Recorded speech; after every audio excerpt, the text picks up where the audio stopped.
Hi everyone, I'm back again. Sorry about that. I got cut off on my last video. So this will be considered part 2 of my version 2.1 inserts from DIYFish. So as I was stating on the other video, the tabs or these little meal stickers are just clear labels that I printed and then put on the flags. Translucent flags. I actually cut the flags down a little bit so that they would fit better, actually to fit better on this ruler, so they didn't overextend the width of the ruler. Plus they fit nicely, and what I do is I just kind of meal plan for the week, so I kind of put them based on color. So the orange ones are chicken related, the pink ones are beef related, like tacos and burgers, etc. And the green ones are miscellaneous, so they could be fish or pork chops, pizza, etc. And then I have the blue ones are takeout and leftovers. So when I know I'm going to have an appointment in the evening or something like that, I might pre-plan that we're going to have takeout that night, etc. And I fill them in. But right now I only know what I'm having actually on Tuesday because I have to have meatloaf tomorrow. So, but literally I just take off what I'm going to have. Can't even read it from here. There we go. And I just place it where it needs to be. And then at the end of the week I move these back onto the ruler and I go from there. As I was saying, this gets moved. And then these are for next week, so the inserts or the weekly chart has already been done for next week. I moved them over from the previous week's, action list that was over here. Those are the ones that have the arrows.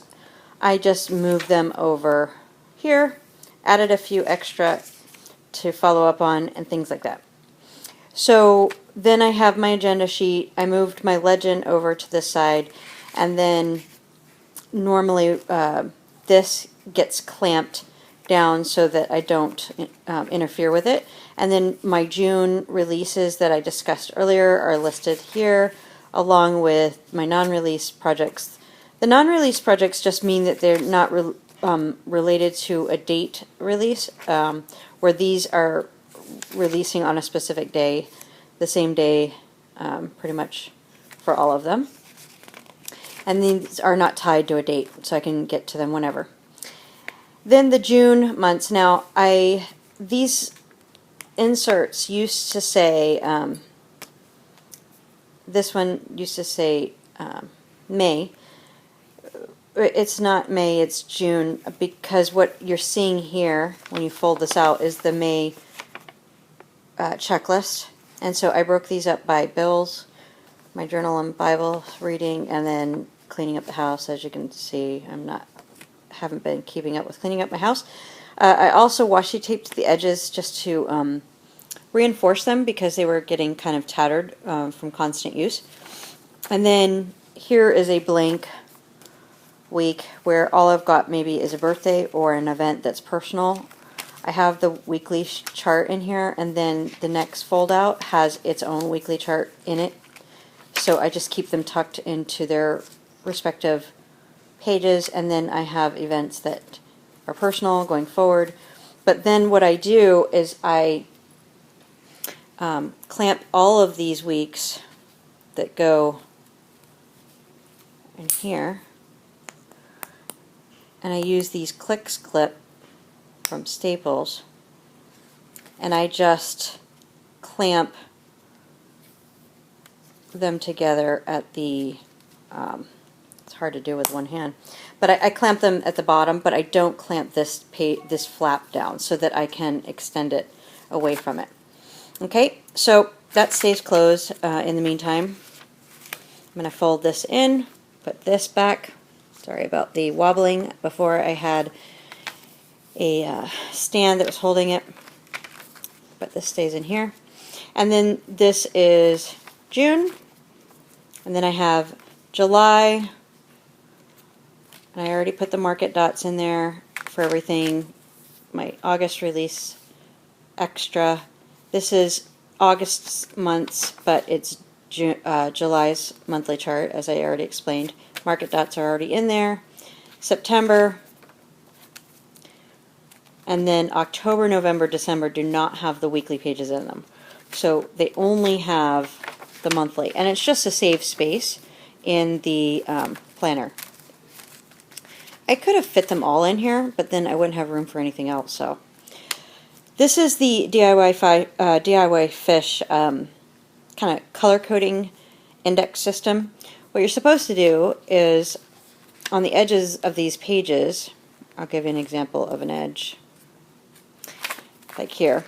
On the edges of these pages, I washed most of mine, so you can't really see them, but you're supposed to color code, and then, like, if this was a bill paying, entry, I would color code it green, because that's where the green is over here. And then when you're flipping through, you can find all your green edges and find things much quicker. But I find that I don't really need to color code or look back on events that often. And if I do, I pretty much know when. So I really don't use it for the purpose it was meant for. What I use this for is to separate my planner pages from the rest of everything else. What I have is this is just a post-it note with monthly tasks that I'd like to keep up with for chores, and then here I have contacts, lists, health, and other. I don't really have anything in other except for some finance things that I'm working on, and then some note paper. I was doing a recording for something, and then I have some cards, which I'm not going to show you right now because they have numbers on them, and then some more credit cards, things like that. Back envelope has some stamps and some stickers and some stencils. Back pocket has those flags that I use to create the meal flags and to-dos, and then some more other, cards, etc. And then this is the clicker friction pen that I'm currently using. I like it because it is retractable. I don't have to take off a cap. The one thing I do have to take off is the end so I can erase. I like this actually because I don't have to erase too often, so it doesn't bother me that I have to unscrew the cap. The only problem is don't want to lose that cap, so you really have to pay attention to where you set it. I'll screw it back on in just a minute. And then back here is where I keep those market dots. So let me explain a little bit about the market dots. So on the back of each of the sheets, I wrote in permanent marker what they're used for. So this one is used for business travel, and it's blue. Red is for Tom, vacation. Pink is for birthdays. Yellow are for branch is closed or I don't work that day due to a office holiday. Green is paydays, and purple is holidays. And then I have these weather stickers that I got on Amazon. There's like 700 stickers. Obviously I use the sun ones quite a bit, but I keep those tucked in the back as well. I don't really keep bills in here. And in the front, I wrote these out myself, but holidays, my birthdays, etc. And the 3-year DIY printable is up here too. Some of the file effects inserts, and then that contents pages again. It does have a back flap, but I don't store anything really in there except those market dots. And in the pocket to the left, I put change. Dollar bills are in this side pocket along with my current lottery tickets, and as I mentioned before, my stencils for the Hobonichi planner, which I like keeping in here. That's it. So sorry about having the first one cut off, but hopefully this satisfied the rest of your curiosity about my planner. And sorry it was jiggly, but it is a Gilio. Anyway, hope to see you next time. Take care. Bye.